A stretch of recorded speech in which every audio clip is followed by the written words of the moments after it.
నమస్తే, welcome to gossips garage. నేను సునీల్. నేనింతే, నా దారి రహదారి, నా స్టైలే వేరు, ఐ డోంట్ కేర్.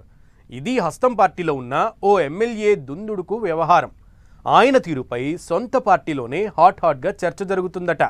సొంత పార్టీలోనే ఉంటూ ఆ పార్టీకి పట్టపగలే చుక్కలు చూపిస్తున్నాడట. సదరు ఎమ్మెల్యే చేష్టలతో పలుమార్లు పార్టీని ఇరుకున పెట్టాడంట. ఇక ఒకవైపు ప్రభుత్వ పెద్దలతో చనువుగా ఉంటూనే తిరిగి ప్రభుత్వ పాలసీలను విమర్శిస్తుంటారు ఆ నేత. ఒక్క మాటలో చెప్పాలంటే హస్తం పార్టీకి ఆ ఎమ్మెల్యే కంట్లో నలుసెలా తయారయ్యారట. ఇంతకీ కాంగ్రెస్ను ఉక్కిరి బిక్కిరి చేస్తున్నది ఎవరు? ఆ ఎమ్మెల్యే అలా వ్యవహరించడానికి కారణం ఏంటి? Watch the story.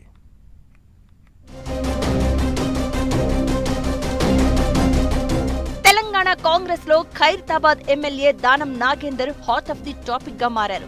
మొన్నటి ఎన్నికల్లో బీఆర్ఎస్ నుంచి గెలిచి ఆ తర్వాత కాంగ్రెస్ లో చేరారు. పార్లమెంట్ ఎన్నికలు వచ్చేసరికి ఎమ్మెల్యేగా ఉంటూనే కాంగ్రెస్ తరపున సికింద్రాబాద్ ఎంపీ స్థానం నుంచి పోటీ చేసి ఓడిపోయారు. ఆ తర్వాత కూడా కాంగ్రెస్ కు అనుబంధంగానే ఉంటూ పార్టీ ప్రభుత్వ పెద్దలతో కలిసి కార్యక్రమాల్లో పాల్గొంటూనే ఉన్నారు. ఇదంతా బాగానే ఉన్నా అప్పుడప్పుడు పూనకం వచ్చిన మాదిరిగా ప్రభుత్వ తీరును, నిర్ణయాలను ఎండగడుతూ ఉంటారు. కాంగ్రెస్ పార్టీలో చేరిన నాటి నుంచే సొంత ఎజెండాతో పనిచేస్తూనే పార్టీని, ప్రభుత్వాన్ని ఇరుకున పెడుతున్నారన్న టాక్ రాజకీయ వర్గాల్లో వినిపిస్తోంది. పార్టీలోకి వచ్చిన మొదట్లో సైలెంట్ గా ఉన్నా హైడ్రా వచ్చిన నాటి నుంచి ప్రభుత్వంపై సెటైర్లు వేస్తూనే ఉన్నారు. బంజారా హిల్స్ లో ఒక పార్కు కబ్జా విషయంలో హైడ్రా దానంపై కేసు నమోదు చేసింది. ఈ విషయంలో ఒక్కసారిగా ఫైర్ అవుతూ భారీ సినిమా డైలాగులు పేల్చారట. కమిషనర్లు వస్తూ ఉంటారు, పోతూ ఉంటారు, దానం లోకల్ అంటూ హైడ్రా కమిషనర్ పై విరుచుకుపడ్డారు. దీనిపై సీఎం వద్ద ఓ పెద్ద పంచాయతీనే నడిచిందట.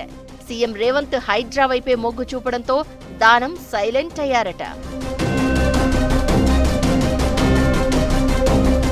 ఖైరతాబాద్ నియోజకవర్గంలో ఫుట్పాత్లపై ఉండే వీధి వ్యాపారులను అధికారులు తొలగిస్తూ ఉంటే అడ్డుపడ్డ దానం అధికారుల తీరుపై ఓ రేంజ్లో విరుచుకుపడ్డాడు. బతకడానికి వచ్చిన అధికారులు లోకల్ గా బతికే వాళ్ల పొట్ట కొడతారా అంటూ ఫైర్ అయ్యారు. అంతేకాదు, ముందు ఓల్డ్ సిటీలోని ఫుట్పాత్లపై ఆక్రమణలను తొలగించండి అంటూ హాట్ కామెంట్స్ చేశారు.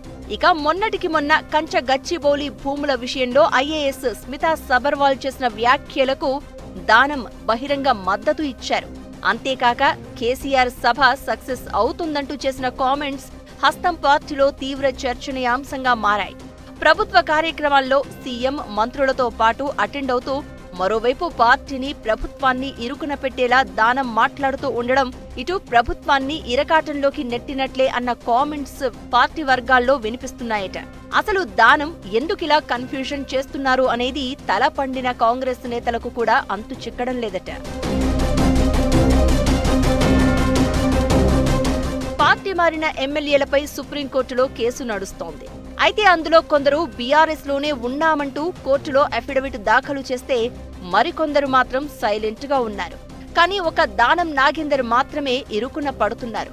పార్లమెంట్ ఎన్నికల్లో కాంగ్రెస్ బీఫామ్ మీద ఎంపీగా పోటీ చేసిన నేపథ్యంలో టెక్నికల్ గా ఇబ్బందులు తప్పేలా లేవట.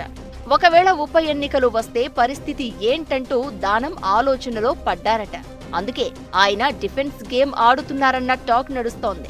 ఎన్నికల నుంచి తప్పించుకోవడానికి అవసరమైతే గులాబీ గూటికి చేరడమా అనే సమాలోచనలు కూడా చేస్తున్నారట.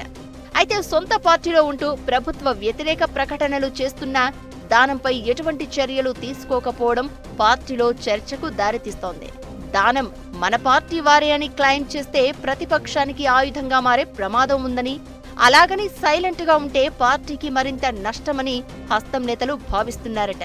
అయితే దానం హస్తం పార్టీలో ఉన్న మనసంతా గులాబీ పార్టీ వైపే ఉందని, అందుకే కాంగ్రెస్ ప్రభుత్వానికి వ్యతిరేకంగా మాట్లాడుతున్నారని, ఆయన విషయంలో ఏదో ఒకటి చేయాలనే డిమాండ్ పార్టీలో బలంగా వినిపిస్తోందట.